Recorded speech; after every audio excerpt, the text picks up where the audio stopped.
não é só a levedura que ela não é valorizada pelos cervejeiros, pessoal. Também podemos citar o que será o assunto de hoje, as enzimas. Podemos dizer que sem as enzimas não existiria cerveja. A presença das enzimas, ela está em todo o processo da cerveja e também de malteação, como disse, de malteação, de mostura e até de fermentação, pessoal. E podemos resumir então a produção de cerveja como um processo enzimático.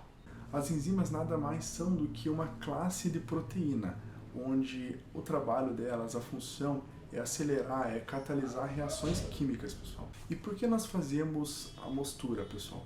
Porque a levedura, ela não tem a capacidade de produzir a amilase, que seria a conversão do amido em açúcar, né?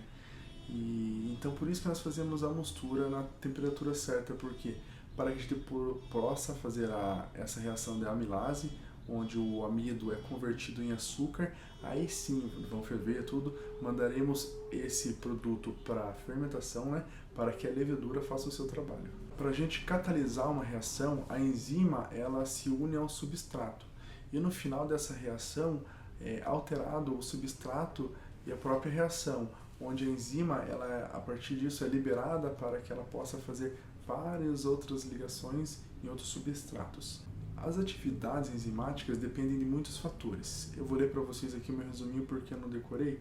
São entre eles pH, temperatura, a força iônica da solução e a concentração do substrato.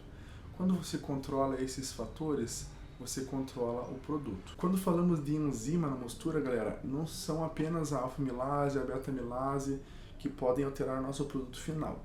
Por exemplo, quando nós fazemos um descanso ali a 43 graus, aquele descanso do ácido firúlico, ele libera o ácido firúlico, né, claro. E dependendo da cepa de levedura que você trabalha na fermentação, ele pode converter este ácido firúlico naquele 4-vinil-guaiacol, sabe? Que é o famoso gostinho, aroma de uma Weizen alemã. Então é legal você trabalhar com a temperatura certa para o tipo de produto que você quer, para o tipo de cerveja que você deseja no final. Por exemplo, se eu quero uma cerveja que tenha essa característica do 4-vinil-guaiacol, eu vou usar uma temperatura adequada de mostura para que ocorra essa conversão e na fermentação essa conversão seja realizada também para que você tenha o produto da forma que você deseja. A parada proteica é algo que é muito discutido entre os cervejeiros se ela realmente existe uma importância ou não.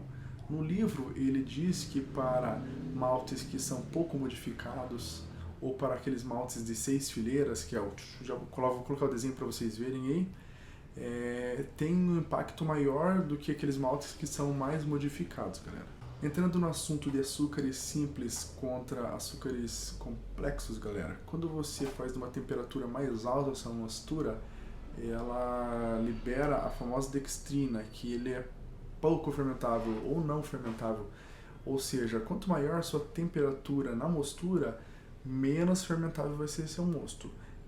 Normalmente, né? Porque se você usa, dependendo do micro-organismo, ele pode zerar, por exemplo, uma Brettanomyces, porém falando de Saccharomyces, uma American Ale, vamos dizer, se você faz uma mostura numa temperatura mais baixa, a tendência é que a sua FG seja menor.